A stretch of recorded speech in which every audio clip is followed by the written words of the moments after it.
Estamos em Sintra, um dia de semana entre o Natal e o Ano Novo. E quem terá sido o malandro que andou a escrever aqueles gatafunhos ali? Bom, Sintra está cheia de turistas de todas as nacionalidades. E isso é bom. Olha, lá ao fundo está a aparecer o comboio dos turistas. Cá está ele. Este comboio e alguns autocarros transportam os turistas até à Pena, até ao Castelo dos Mouros, até ao Palácio da Vila, aos palácios que existem e que se podem visitar na nossa serra. Estes autocarros também transportam turistas que vão a esses palácios. E quando saem desses autocarros, os turistas dirigem-se onde? Ou à estação dos comboios, ou voltam para a vila. Mas Sintra tem mais para oferecer. Em Sintra há mais coisas que podem e devem ser visitadas a grande velocidade. Daqui, desta estação de autocarros, também se pode partir para a região saloia. Em Odrinhas está o Museu Arqueológico de São Miguel de Odrinhas. E na Terrugem poderá existir um dia o Museu do Pão Saloio. São essas as propostas que a Saloia TV vai deixar à Câmara de Sintra para o ano de 2014. Os túmulos etruscos são os únicos túmulos etruscos que existem em Portugal. Estão aqui em Sintra por um feliz acaso. Eles foram encontrados no século XII, numas escavações arqueológicas. Na altura, a arqueologia no século XIX fazia-se mais pela caça ao tesouro do que propriamente pelo conhecimento, e então eles são encontrados junto a Florença, da atual cidade de Florença, pertencia ali àquela zona que seria a Etrúria, do centro da Itália, e então eles são encontrados nas escavações arqueológicas e são levados para Roma, para uma feira de antiguidades. Nessa feira de antiguidades vai um senhor muito importante aqui para a nossa história de Sintra, o Sr. Francisco Cook, dono do Palácio de Monserrate. Ele compra os 3 túmulos para virem decorar então o palácio. Eles por lá ficam, quando chegam aqui a Sintra no século XIX, e ficam ali, ficam no Palácio de Monserrate a decorar o palácio até 1983, até que em 1983 acontece que uma das tampas desaparece.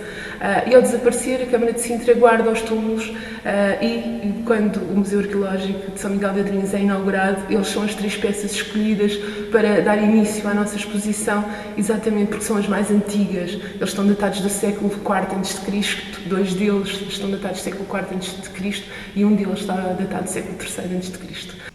Para além do Museu Arqueológico de São Miguel de Odrinhas, deveria ser construído rapidamente o Museu do Pão Saloio. Assim, os turistas em Sintra também poderiam vir à região saloia. Assim tem que ser bem lavado, e é para não deixar queimar o pão. E manda-se a farinha ficar torrada, é essa a dica. Depois ao bocadinho já vai manda-se a farinha. Se queimar a farinha, queima o pão. Se não queimar, é que está bom. Vai lá pôr o pão dentro. Eu sempre fiz isto toda a vida. Em casa dos meus pais, o meu pai não fazia isto. Quem fazia isto tem as filhas. Era mais as mulheres? Era mais os homens. As mulheres, os homens estavam no campo.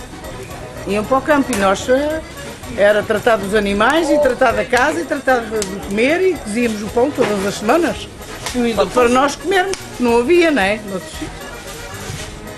Fabricava-se o trigo, ia só moer, levava-se o trigo, moía, vinha a farinha e depois cozíamos. Amassávamos à mão, agora é tudo à máquina, que ainda é muito melhor, mas antes é à mão. Amassar à mão é que é importante, saber. Nem toda a gente sabe. É difícil? Muito. Muito difícil. É começar a amassar e já não tem frio nenhum. Esquece no instante.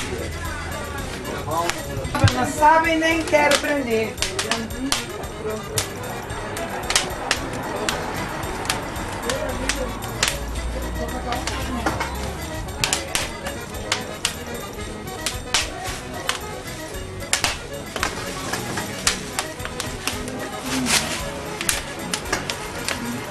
senhor quer ver amassar? Nestes arredores de Sintra havia o pão saloi que se cozia, cada qual cozia na sua casa. Não era? Pois. Que se chamava o pão saloi. Então, na sua opinião, devia de haver um museu aqui na nossa região para divulgar mais A qualidade do pão e a maneira como se faz da forma artesanal. Pois. e Quero sim. que poderia ser vendido também para todos os... Sim, sim, claro, claro. É. Dado que o pão tem muita fama na nossa zona. E é realmente um pão de qualidade. E por outro era amassado à mão. Agora, Era amassado à mão, lembro-me. Em casa da minha mãe a gente amassava o pão à mão.